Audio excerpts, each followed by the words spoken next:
7 സംസ്ഥാനങ്ങളിലെ നിയമസഭാ ഉപതെരഞ്ഞെടുപ്പിൽ ഇന്ത്യ മുന്നണിക്ക് മുന്നേറ്റം. 13 സീറ്റുകളിൽ 11 ഇന്ത്യ മുന്നണി ലീഡ് ചെയ്യുകയാണ്. ഹിമാചലിൽ കോൺഗ്രസ് മുന്നിൽ നിൽക്കുന്നു.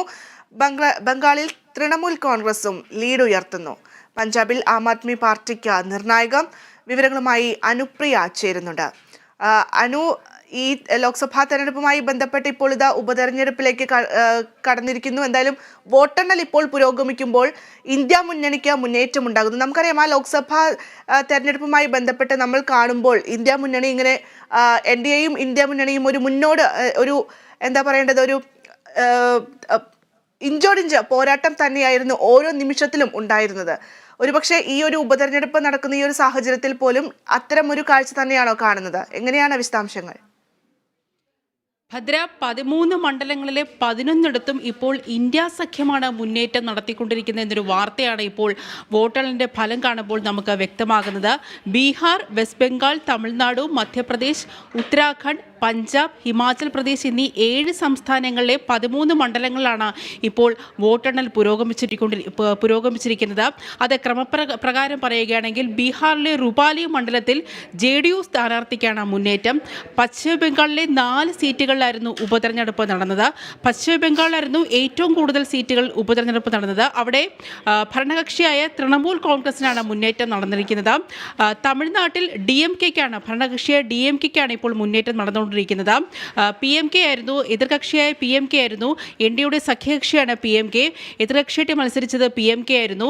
എന്നാൽ പ്രധാന ഓപ്പോസിഷൻ പാർട്ടിയായ അണ്ണാ DMK തെരഞ്ഞെടുപ്പിൽ നിന്ന് മാറി നിൽക്കുന്നുണ്ടായിരുന്നു. നിലവിലെ MLAയുടെ മരണത്തെ തുടർന്നായിരുന്നു തമിഴ്നാട്ടിൽ ഉപതെരഞ്ഞെടുപ്പ് നടന്നത്. ഹിമാചൽ പ്രദേശിന്റെ ഫലമാണ് ഏറ്റവും നിർണായകം. അതായത് ഹിമാചൽ പ്രദേശിൽ ലോക്സഭാ തെരഞ്ഞെടുപ്പിൽ BJP തൂത്തുവാരിയ ഒരു സംസ്ഥാനമായിരുന്നു ഹിമാചൽ പ്രദേശ്.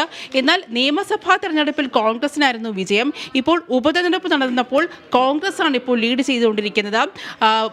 വോട്ടെണ്ണലിന്റെ ആദ്യ ഭാഗത്ത് വോട്ടെണ്ണലിന്റെ ആദ്യ റൗണ്ടിൽ BJP-ക്കായിരുന്നു മുന്നേറ്റം. എന്നാൽ ഇപ്പോൾ വോട്ടെണ്ണൽ പുരോഗമിക്കുമ്പോൾ കോൺഗ്രസിനാണ് മുന്നേറ്റം. അതിൽ ഏറ്റവും പ്രധാനപ്പെട്ടത് മുഖ്യമന്ത്രി സുഖ്ബീർ സിംഗിന്റെ ഭാര്യ കമലേഷ് താക്കൂർ ഹോഷിയാർ സിംഗ്, BJP-യുടെ ഹോഷിയാർ സിംഗിനെതിരെ മത്സരിച്ചിട്ടുണ്ടായിരുന്നു. കമലേഷ് താക്കൂറും ഇപ്പോൾ ലീഡ് ചെയ്തുകൊണ്ടിരിക്കുകയാണ്. കോൺഗ്രസ് സ്ഥാനാർത്ഥിയാണ് കമലേഷ് താക്കൂർ. മധ്യപ്രദേശിൽ നമുക്കറിയാം BJP-യുടെ ഒരു സംസ്ഥാനമായിട്ടാണ് മധ്യപ്രദേശിനെ കാണുന്നത്. മധ്യപ്രദേശിൽ BJP-ക്ക് തന്നെയാണ് ഇപ്പോൾ ലീഡ് കൂടിക്കൊണ്ടിരിക്കുന്നത്. ഉത്തരാഖണ്ഡിലെ 2 സീറ്റിലും കോൺഗ്രസ് ആണ് മുന്നിൽ. പഞ്ചാബിനെ സംബന്ധിച്ചിടത്തോളം ആം ആദ്മി പാർട്ടിക്ക് വളരെ നിർണായകമാണ്. പഞ്ചാബിലെ ജലന്ധറിൽ ആം ആദ്മി പാർട്ടി തന്നെയാണ് ലീഡ് ചെയ്തുകൊണ്ടിരിക്കുന്നത്. ലോക്സഭാ തെരഞ്ഞെടുപ്പിന് ശേഷം ഇന്ത്യ സഖ്യവും NDAയും നേർക്കുനേർ മത്സരിക്കുന്ന ഒരു ഉപതെരഞ്ഞെടുപ്പ് കൂടിയാണത്. അതുകൊണ്ട് തന്നെ ഈ ഉപതെരഞ്ഞെടുപ്പ് ഫലം വളരെ നിർണായകമാണ്. ഭദ്ര, തീർച്ചയായും എന്തായാലും 7 സംസ്ഥാനങ്ങളിലെ നിയമസഭാ ഉപതെരഞ്ഞെടുപ്പിൽ ഇന്ത്യ മുന്നണിക്ക് മുന്നേറ്റമുണ്ടാവുകയാണ്.